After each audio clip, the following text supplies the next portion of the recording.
Fala, meu querido passageiro, seja bem-vindo de volta a mais um episódio de Cinema nos Trilhos, o seu podcast semanal de cinema. Eu sou Yasser aqui do Metrô Espacial e do Descarrilhando, e hoje nós vamos falar de nada mais nada menos que um dos grandes filmes clássicos da história, De Olhos Bem Fechados. De Olhos Bem Fechados, que foi dirigido pelo grandioso Kubrick, inclusive é o seu último filme, né, o último filme lançado por ele. E uma triste história, porque eu acho que ele nem chegou a ver o lançamento desse filme, já que ele morreu acho que 5 ou 6 dias depois que ele entregou esse filme pra Warner Brothers, né? Então, infelizmente, ele nunca conseguiu ver o lançamento e a recepção desse filme. Talvez, assim, ele já tivesse acostumado, porque os filmes dele, a maioria das vezes, são mal recebidos, né? Quando lançam, e só depois de vários anos, as pessoas começam a apreciar um pouco a obra dele. Então ele sempre lança obras que são um pouco à frente do seu tempo, né? Bom, é o seguinte, galera, esse filme, na verdade, ele é o primeiro filme que eu trouxe aqui no Cinema nos Trilhos, de todos esses episódios, que eu já assisti. Eu já tinha assistido esse filme, eu assisti ele vários anos atrás, e é o primeiro que eu estou revendo pra trazer aqui no Cinema nos Trilhos, mas eu achei válido trazer, porque é um filme bastante interessante, já fazia muito tempo que eu vi, eu não lembrava muito, e eu acho que tem temas interessantes que eu poderia explorar aqui, pra conversar com vocês sobre. Eu lembro que quando eu fazia os episódios com o Felipe, já tinha alguns filmes que eu trazia aqui que o Felipe já tinha assistido, né, mas ele só me falava durante o episódio, ele nunca chegava pra mim e falava, não, Yasser, eu já assisti, escolhe outro, né. Então acabou que alguns episódios o Felipe já tinha assistido o filme, mas eu mesmo nunca tinha assistido nenhum dos filmes que eu trouxe aqui, né, sempre foi a primeira vez. E esse é o primeiro, então, que eu já assisti, mas ainda assim eu acho válido. Do que se trata, né, De Olhos Bem Fechados, pra quem ainda não conhece. De Olhos Bem Fechados, né, é um filme dirigido pelo Kubrick, traz aqui o Tom Cruise como personagem principal, do Bill Hartford, e a Nicole Kidman como a esposa dele, Alice, né, nesse filme. Eles são um casal de uma classe alta, e eles participam, né, ele é médico e tal, eles participam de umas festas de gala, aquelas festas mais chiques, assim, que pessoas comuns como eu e você não temos muito acesso. E, enfim, eles são de uma classe alta, e o filme então traz, na verdade, quando o Bill, ele reencontra um velho amigo dele nessa festa, que é o pianista que tá tocando na banda dessa festa. E aí, esse pianista conta pra ele que ele foi chamado pra fazer uma festa, né, pra tocar numa festa super secreta, super de elite, que é tão secreta que ele tem que tocar de olhos vendados, ele não pode ver o que está acontecendo lá, ele não pode saber onde eles estão, a localização é sempre dada pra ele de última hora, ele sempre tá vendado, é um negócio muito, muito, muito secreto e muito louco. E aí o Bill, ele fica louco quando ele ouve isso do amigo dele, ele quer ir nessa festa, né, uma festa secreta, acho que todo mundo ficaria curioso pra saber o que é, e aí ele se infiltra nessa festa, e aí isso desperta e todos os acontecimentos desse filme, né, e toda essa jornada do Bill, tanto a jornada do que ele de fato está fazendo, mas a jornada interna dele. Esse filme tem essa questão, né, que o Kubrick traz, ele usa esses fatos, os acontecimentos reais pra mover os personagens, né, na parte interna do que eles estão pensando. Mas a gente vai entrar nisso quando a gente for falar do episódio. Antes disso, eu quero fazer a leitura dos comentários da semana, e a gente volta daqui a pouquinho pra falar do filme.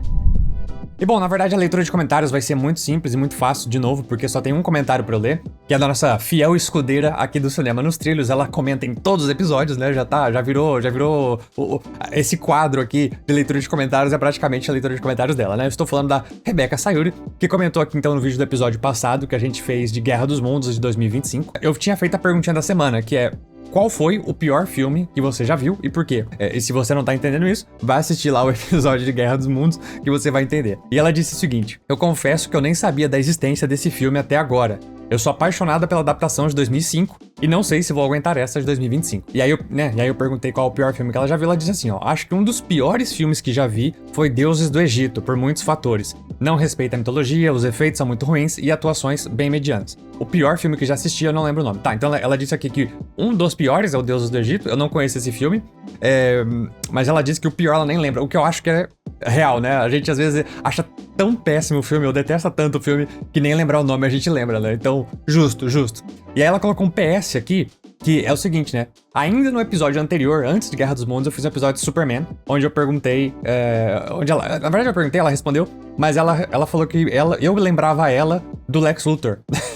E aí eu fiquei, indignado, eu sou careca, eu sou malvado, o que aconteceu? E aí ela respondeu aqui também, ó: te acho parecido com o Lex Luthor, porque você tem cara de gênio maligno. Então é isso, galera. Na verdade, será que eu sou um gênio maligno? Será que eu tô só aqui numa conspiração pra enganar vocês? Um dia talvez vocês descubram. Mas é isso, essa foi a leitura de comentários dessa semana. Vamos então pra De Olhos Bem Fechados.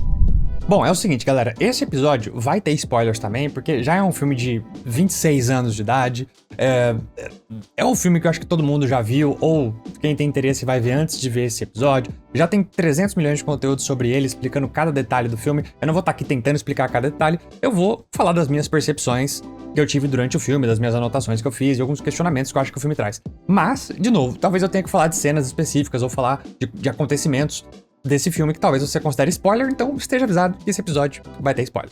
Ah, e outra coisa, como o filme é mais 18, talvez, né, o episódio vai tratar de temas que não sejam interessantes se você for menos 18, né, então esteja avisado também. Porque um dos grandes temas desse filme é o aspecto sexual, né, ele tem uma camada sexual forte no filme. Cara, De Olhos Bem Fechados é um filme interessantíssimo, sabe? Eu acho que eu gostei mais dele agora, reassistindo ele, do que eu gostei muitos anos atrás quando eu assisti, né? Primeiro porque eu acho que quando eu assisti também eu era mais jovem, então você tem o desenvolvimento como pessoa mesmo, você se desenvolve, você acaba ficando mais inteligente, você se depara com mais temas, você pensa melhor nas coisas. Então eu acho que hoje em dia eu curti mais esse filme do que eu curti na época. Na época eu já tinha curtido, eu já achei um filme interessante, mas acho que hoje eu apreciei mais o que o Kubrick fez aqui, entende?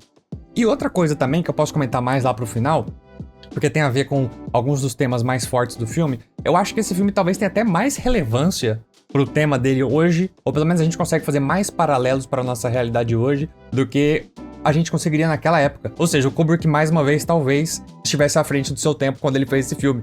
E bom, vamos lá, vamos conversar sobre as primeiras cenas do filme e a gente vai desenvolvendo os temas, né?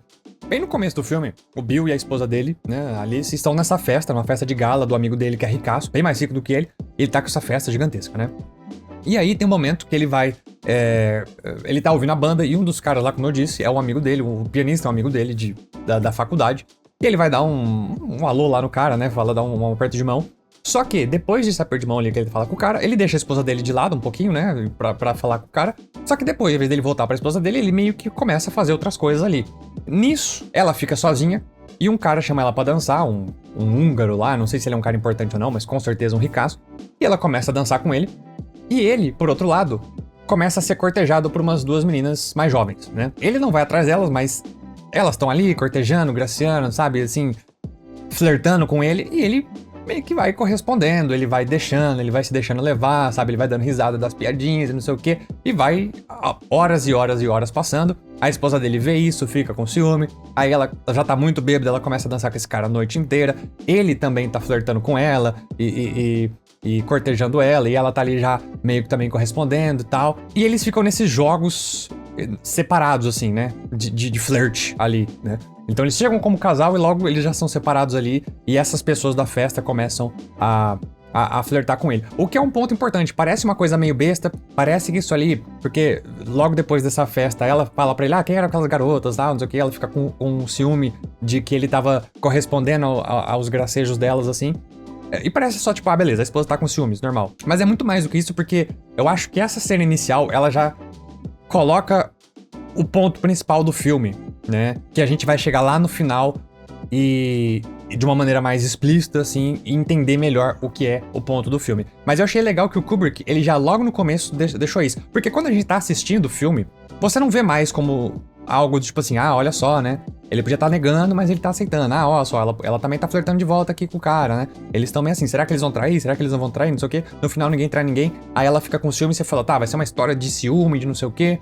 Mas é muito mais do que isso, sabe? Então ele conseguiu construir essa cena inicial de uma maneira tão boa, tão incrível, porque ela é sutil no ponto de você, quando assiste pela primeira vez, não tá entendendo exatamente qual é o ponto daquela cena, mas você vai entender a cena e todo o contexto dos temas do filme pro final do filme, no desenvolver no final do filme. O que é incrível, não é sempre que a gente consegue ser assim. Muitos diretores teriam dificuldade de deixar claro o tema do filme de maneira que inicialmente você não entende, mas depois você conecta os pontos, né? Enquanto que às vezes ou seria muito explícito e você já falaria, o filme é sobre isso, e logo na primeira cena você já descobriria, ou então você nem colocaria algo tão no início do filme assim, né? E ele conseguiu colocar isso de uma maneira que funciona, e funciona muito bem. E pra ser sincero, agora que eu tô falando em voz alta aqui com vocês, eu acho que eu apreciei muito mais essa primeira cena do que eu apreciei quando eu assisti o filme. Porque eu não tinha feito totalmente essa conexão com a cena inicial quanto eu tô tendo agora. E de revisitar aqui, na hora de falar com vocês, eu acabei fazendo essa conexão. Então é algo muito interessante de se pensar também. Mas enfim, depois eles voltam pra casa, ela fica com ciúmes, ela fala pra ele, quem eram aquelas garotas, não sei o que, tananã. Aí ela começa, ela já tá muito bêbada também, e ela começa a brigar com ele, né? Isso acaba se desenvolvendo numa briga de ciúmes. Ele não entende muito, porque ele fala, elas que vieram pra cima de mim e tal, não tem nada a ver, eu não fiz nada, né? Você tá com ciúme à toa, não sei o que, não sei o que. Acabou que no meio dessa briga, ela solta uma bomba de uma informação que é, você lembra da nossa viagem lá quando a gente fez, não sei na onde, que a gente foi lá, né? E aí ele fala, lembra e tal. Então, porque um dia você saiu e aí tinha um cara que apareceu lá no hotel e ele era, tipo, muito gostoso. Ela não fala isso, né? Mas é basicamente o que ela quer dizer. E aí ela fala, nossa, eu comecei a ter os maiores sonhos com ele, eu desejei fazer tudo com ele, eu queria ser a maior depravada com ele, não sei o quê. E ela começa a jogar essa bomba em cima dele, né? Do tipo assim, olha, eu tava com você, eu te amo muito, mas eu tava pensando nele, não sei o quê. Nunca fiz nada, eu nunca chamei ele pro meu quarto, eu nunca fiz nada, mas naquele momento eu pensei muito se eu não queria fazer e tal. E aí, ele fica chocado, né? Lógico, acho que como qualquer pessoa normal, assim, dela ter revelado essa fantasia que ela tinha com outro homem, assim. E aí, nisso, ele é chamado, né? Ligam pra casa dele de madrugada porque ele tem que resolver um problema médico. E ele vai, né? Só que ele vai com essa bomba na cabeça. E aí que é interessante como o filme é construído. Por quê? Porque quando ele vai lá pra resolver o problema de saúde do pai de uma mulher, na verdade, o cara morreu, né? E ele vai lá só pra, sei lá, dar o óbito, né? Da pessoa.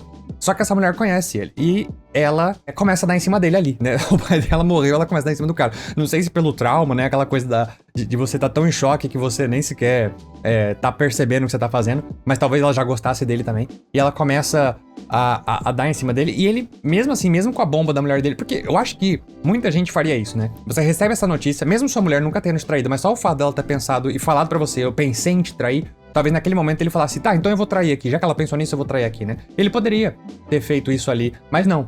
Ele escolheu, ele se afastou dela e falou, não, olha só, você tá com a cabeça quente, não é assim que funciona, né? Não vamos nos precipitar aqui. Então ele se afasta, né? Nesse primeiro momento. O que é também uma escolha muito interessante pro filme, pra história que tá sendo contada. Porque mostra um pouco da personalidade do Bill nesse filme. E isso faz a gente pensar na índole do Bill, que tipo assim, não, beleza, ele tinha, entre aspas, né, entre várias aspas, justificativa pra trair ela, o que ele não tinha, né, um erro não faz, 2 erros não fazem um acerto, né, mas ele não tinha justificativa, mas na mentalidade dele, com o sangue quente, ele poderia pensar em trair ali naquele momento. E ele escolheu não fazer, né, então a gente pensa, pô, é um cara que tem uma certa índole. Mas, ao mesmo tempo, a gente já vai de novo sendo introduzida a esse tema presente no filme, da cena inicial a essa cena. Que a gente já começa a construir, tá? É um filme sobre desejo, né? Sobre sexualidade, talvez, né? A gente tá começando a construir esse tema. E também a confissão dela faz a gente repensar na cena inicial, porque quando aquele cara húngaro tava dançando com ela e flertando com ela tava meio que correspondendo, ela nunca chegava. O cara queria beijar, ela afastava, o cara queria não sei o que, ela, sabe? Ela sempre se manteve ali, mas ela também não ia embora completamente, né?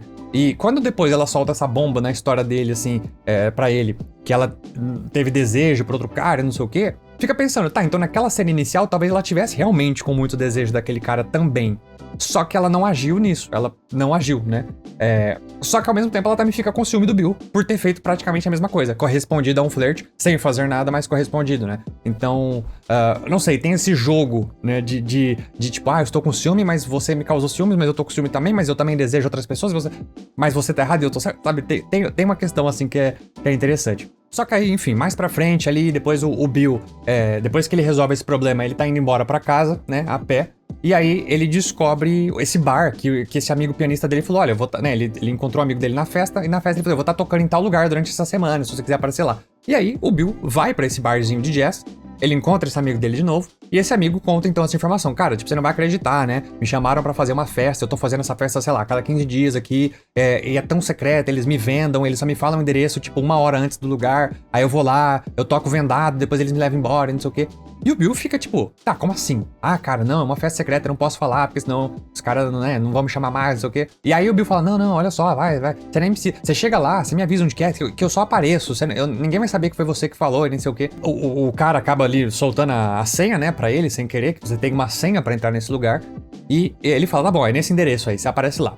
Só que você tem que ir fantasiado porque todo mundo vai fantasiado. O negócio tem esse. Eu não sei como ele saberia disso, afinal de contas, ele tá vendado, né? Se bem que ele fala ali no momento do filme que a venda uma hora não foi bem colocada, ele viu algumas coisas, né? E por isso que desperta a curiosidade do Bill também. Só que aí o Bill vai lá, arranja uma fantasia, né? No meio da madrugada, ele acorda um cara lá que mora do lado da loja de fantasia lá e pega uma fantasia e vai nessa festa, ele sabe a senha e ele entra lá. E aí, a gente é introduzido então na coisa mais bombástica e mais direta desse filme, que é essa festa secreta. Que, quando ele entra lá, ele percebe... Eu vou ter que tentar falar de um jeito que o YouTube não me boicote aqui, né? Porque são temas mais adultos, né? E quando ele chega nessa festa, ele percebe que essa festa fantasia, na verdade, é uma festinha de adultos fazendo coisas depravadas, né? Podemos dizer assim. Você já consegue entender mais ou menos onde eu quero chegar, né? Se você estiver ouvindo isso em podcast, talvez seja até meio chato, porque eu acho que podcast não tem muito essa questão desse boicote quanto ao que você pode falar. Mas no YouTube, se você estiver vendo no YouTube, aqui eles boicotam, então eu não posso falar muitas palavras aí, né?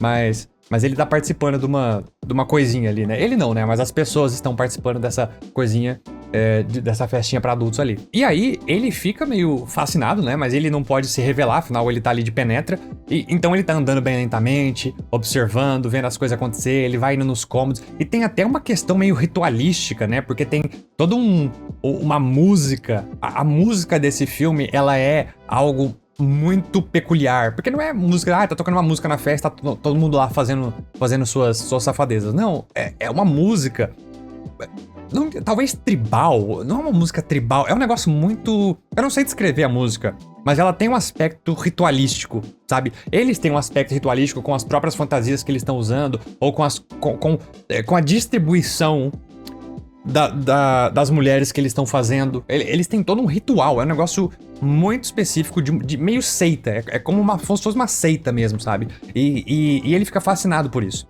Só que, olha que loucura, descobrem que ele é penetra. Na verdade, é até algo curioso, porque ele não fala nada, ele só reage, ele só observa, e logo de cara, uma das mulheres é designada a ele, e a primeira coisa que ela fala é: você não pertence a esse lugar, você tem que sair daqui antes que eles descubram.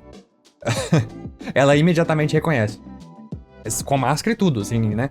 E aí ele fala: não pode deixar, porque que, né, não sei o que, tanana. Acaba que nesse vai e vem aí deles ficarem nisso, descobrem, logicamente, ele. E aí meio que o pessoal, no meio do ritual, ele param tudo que tá fazendo, botam todo mundo na sala ali, num círculo, e botam ele no meio e falam: o que você tá fazendo aqui? Você não é daqui, tira sua máscara, né? Fazem ele tirar a máscara e revelar quem ele é. E até depois pedem, esse é um ponto importante, depois pedem, tipo, tira a máscara, ele vai lá e tira. Vai falar: agora tira sua roupa, né? Tipo, tá todo mundo com roupa ainda, né? Tipo, o pessoal vai falar: não, tira a sua roupa. E ele fala: não vou tirar. Eles tentam botar uma pressão e um medo nele, assim, como que vai ter uma consequência grave. E aí aquela mulher que reconheceu ele, que falou: olha, você tem que sair daqui, tananã, ela fala: olha, eu me sacrifico por ele. Né? Aí já começa a entrar num ponto bem interessante também. Porque ela fala: não, eu me sacrifico por ele. E ele fala: você tem certeza disso? Você vai ter consequências graves. Ela fala: não, beleza, eu me sacrifico por ele. E aí, eles falam: olha, então é o seguinte, ela sacrificou por você, você pode ir, mas se você falar qualquer coisa disso pra qualquer pessoa, você tá ferrado, a gente vai atrás de você, né? E aí ele vai embora, só que aí isso aumenta o fascínio dele mais ainda, né? Porque ele fala: meu, eu tava num lugar com uma festinha de adulto, e o pessoal fantasiado, e todo mundo fazendo coisinhas, e de repente me descobriram e tal, e ele fica fascinado. E ele começa a investigar isso, né? Ele começa a ir atrás do local onde foi a festa no dia seguinte. Ele vai atrás da mulher que avisou ele, e aí ele começa a receber aviso. Inclusive ele recebe uma cartinha falando: olha, né, é melhor você parar, vai ter consequências graves dos seus atos, assim. Porque ele fica fascinado, ele fica fascinado com o que aconteceu ali, com essa sociedade, com o sexo em si, né, com tudo mais. É um negócio muito interessante, essa seita que eles têm ali. Só que eu acho que o que é interessante aqui é que o Bill, ele é classe alta, só que claramente essa festa é de uma classe mais alta. E por isso que ele não está ali, por isso que ele não tá convidado, por isso que ele não pertence, entendeu? O Bill, ele é rico, ele tem acesso a muitas coisas de classe alta, mas ele não tem o poder, né? E aí que eu acho que o filme é interessante, porque enquanto a gente pensa que o filme tem a ver com sexo, com sexualidade e com essa seita desses assuntos, na verdade, o filme ele tem muito mais a ver com poder, né? Com poder, porque muito mais do que essa festinha de adultos que eles estão tendo ali, é uma demonstração de poder. E é por isso que eu acho interessante quando eles pedem pra ele tirar a máscara, pra saber quem ele é, Mas quando eles pedem, agora você tira a sua roupa, né? E aí ele se nega e tal. Por quê? Porque quando eles... Tá todo mundo mascarado e tá todo mundo de roupa ainda, né? Com as suas vestes. E aí eles se colocam ali naquele círculo em volta dele e falam, não, tira a máscara, agora a gente sabe quem você é e tira a sua roupa. Por quê? Não é porque eles queriam ver ele peladão lá. Mas é uma questão de poder, é um jogo de poder. Eles estavam querendo deixar ele completamente vulnerável, né? Mais do que todo mundo tava ali. Eles estavam querendo falar, olha, a gente é muito mais poderoso que você, a gente tem controle sobre você, então tira sua roupa. Tentando talvez algum tipo de humilhação, assim, né? Já que ele invadiu essa festa. E por isso que é interessante, por isso que eu acho que é muito maior do que só sexo, né? O filme não é só sobre isso. É sobre o desejo, sim, mas sobre exercer poder. E não só em relação a ele, mas em relação a todas as outras mulheres que estão ali, ou em relação, por exemplo, fazendo um paralelo, essa classe mega alta, que o Bill nem sequer faz parte, essa é uma classe mais alta, eles têm essa seita para exercer o seu poder, para exercer o seu controle sobre a sociedade. Então a gente pode fazer esse paralelo do o controle de uma classe alta sobre as classes mais baixas, né? O controle da burguesia sobre o proletariado, sobre a sociedade, e o controle dessa sociedade, desses homens, das mulheres. Por isso que a gente tem todas as mulheres ali nessa parte, nessa cena, estão nuas, mas os homens não. Eles estão nessas vestes, nessas roupas, e eles meio que distribuem elas. E, enfim, tem toda uma hierarquia de controle ali, da qual o Bill não faz parte. E por isso que pedir pra ele se despir é uma humilhação que eles estão pensando pra ele, assim. Porque as únicas pessoas ali que estão nuas logo de cara são as mulheres da qual eles controlam e eles mandam, né? Então eles querem mandar no Bill também e ver se ele vai ser uma pessoa obediente. Então se ele, por exemplo, na hora que eles pediram, né, tira sua roupa, e ele fizesse isso, eles teriam certeza do controle que eles têm, entende? Também falando sobre controle, ou da classe alta versus a classe baixa, o próprio sacrifício da mulher tem um pouco a ver com isso, né? Porque, no final das contas, quem quebrou, entre aspas, as regras foi o Bill. Entre aspas, não, ele quebrou as regras dessa sociedade. Ele foi num lugar onde ele não pertencia, onde ele não foi convidado, ele entrou de penetra nessa festa, e quem pagou as consequências disso não foi ele. Foi a mulher que se sacrificou para que ele pudesse ir embora, né? Então também tem um pouco a ver com essa questão de controle. Mesmo o Bill, sendo de uma classe inferior, digamos assim, não tendo acesso a essa seita ou a essas pessoas, ele ainda assim não pagou o preço, porque alguém de uma classe mais baixa pagou o preço pelas consequências dos atos dele, né? Então tem de novo todo um paralelo que o Kubrick faz em relação à sociedade e também em relação a essa negócio da classe alta, classe baixa, do controle, do poder e tudo mais. E também do controle dos homens sobre as mulheres, né? Tem essa questão também. Só que enfim, ele sai, só que em vez dele deixar isso pra lá, ele fala, não, beleza, nunca vi nada, nunca participei de nada, vou embora, vou seguir minha vida, né? Os caras me deixaram e tá tudo bem. Mas ele fica intrigado por tudo aquilo. Como eu disse, ele vai lá na mansão onde essa festa aconteceu, e aí mandam ele embora e falam pra ele não olhar isso. Ele vai atrás do hotel onde o amigo dele tava pra conversar sobre isso, né, pra ver se ele encontra outro local, né, onde essa festa tá acontecendo, pra saber se ele pode invadir de novo, né, pra entrar de novo de penetra. Ele descobre que o amigo dele foi retirado desse hotel, ou seja, chegaram uns caras lá e mandaram ele embora, né. Ele inclusive descobre, porque o gerente do hotel fala que ele tava com o olho roxo e tudo mais, então o pessoal, né, puniu ele por ter revelado a senha e coisa do tipo. Ele descobre uma notícia de jornal de uma jovem que morreu, e ele faz a associação que essa jovem, inclusive essa mulher, era a acompanhante que ele ajudou no começo do filme, que tava sofrendo overdose, né? Então ela sofreu overdose no começo do filme, ele ajudou ela, depois ele descobre no jornal que ela tá morta, e foi no dia seguinte da festa que a mulher escolheu se sacrificar por ele. Então ele faz a associação que, tipo, talvez seja ela. A gente nunca tem essa confirmação durante o filme, mas é bem, assim, implícito ali que seja ela, né? E o próprio Bill acredita que seja ela. E aí ele começa a ficar indignado, ele fala, meu, como assim essa sociedade, tipo, matou uma pessoa, né? Ele fica meio indignado, mas ao mesmo tempo ele fica fascinado e com medo, porque ele começa a perceber que ele tá sendo seguido nas ruas, nos lugares que ele tá indo, sempre tem uma pessoa atrás dele, ele sempre tá tentando fugir, né? E uma coisa interessante é que, ao mesmo tempo que ele tá com medo disso e ele continua fascinado, quando ele percebe esse jogo de poder, né? Talvez de forma inconsciente, mas ele percebe que tem essa sociedade secreta que exerce esse poder na sociedade através dessas festas depravadas, festas de sexo e tudo mais. Ele tenta fazer uma versão disso. Por quê? Porque logo em seguida, né, no dia seguinte, ele tá andando pela rua e ele tenta contratar uma garota de programa. Que inclusive, mais no começo do filme, ele rejeitou. Uma mulher tentou, né, oferecer o serviço dela, ele até aceitou, mas depois ele falou, não, vou embora, não sei o quê. né, rejeitou. E aí, nesse segundo momento do filme, depois da festa, ele vai lá de novo atrás dela. Só que aí ele vai ativamente atrás dela, né? Não só ela vindo atrás dele e ele rejeitando, né? Tipo assim, ah, não, olha só, talvez seja melhor não. Ele até aceita inicialmente, mas depois ele pensa melhor, né? Porque ele pensa na esposa dele, na filha dele. Só que aí, nesse segundo momento do filme, ele ativamente vai lá. Por quê? Pra mostrar poder. Ele quer sentir esse poder.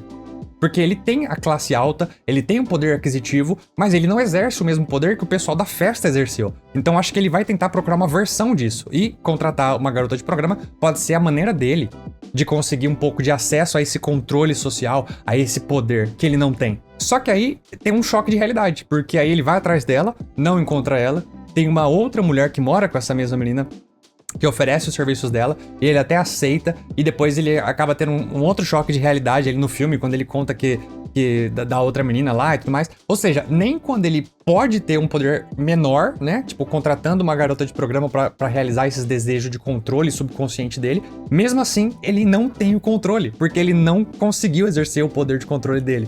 Porque a mulher que ele foi atrás, que ele achava que ele podia controlar, simplesmente não estava lá, ele não tinha nada a fazer, sabe? Então é muito interessante como o Kubrick traz esses temas na grande escala e como o Bill reage a isso e tenta fazer isso numa menor escala, sabe? Isso é incrível, isso é incrível. E aí tem alguns elementos desse filme que reforçam um pouco a ideia de sociedade, de controle, de poder que esse filme traz. Por exemplo, a loja de fantasias, que ele vai de madrugada pra alugar a fantasia dele, é gerida por um cara lá. Ele foi atrás de um cara que ele conhecia, só que o cara vendeu e tá com esse cara que ele não conhece. Aí o cara fica meio indignado, mas ele fala, não, eu te pago a mais aqui pela fantasia, tá, beleza.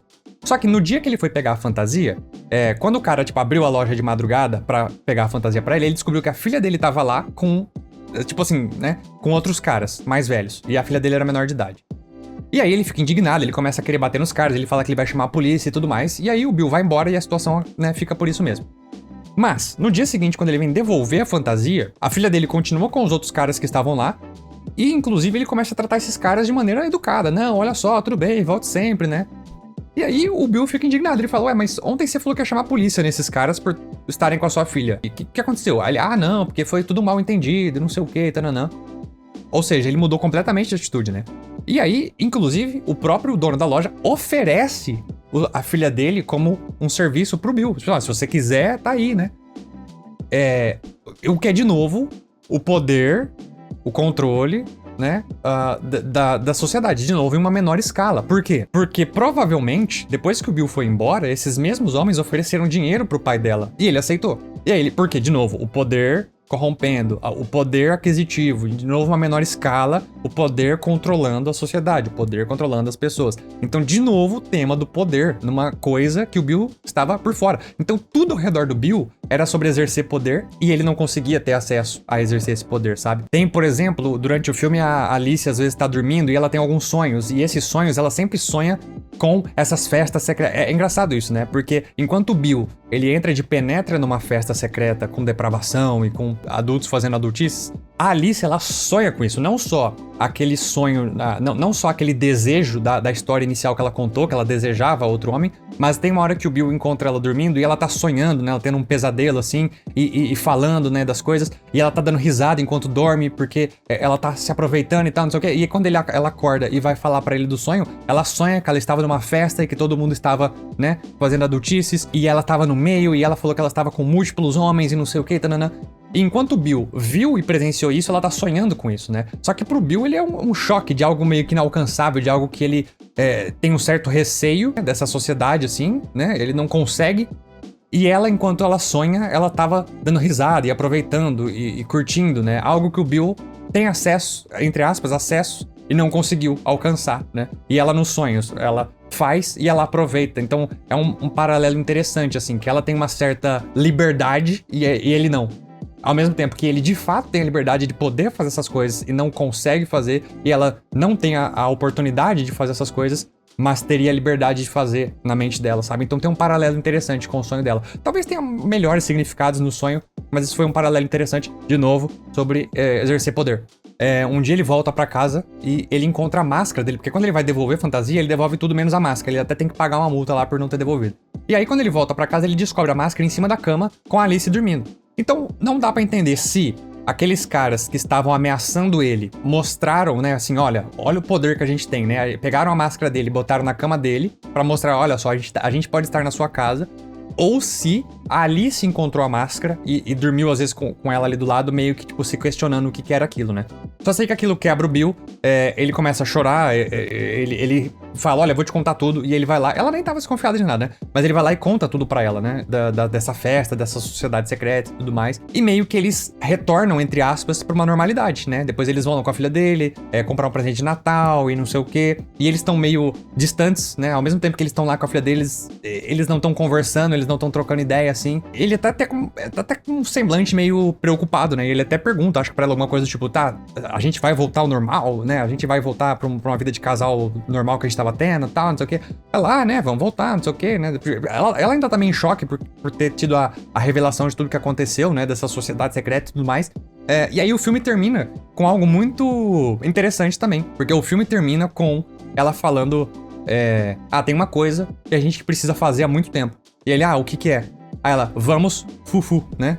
Você conseguiu entender aí o que eu quis dizer. Vamos fufu. Não é vamos fazer amor, não é vamos, né? É vamos fufu. E...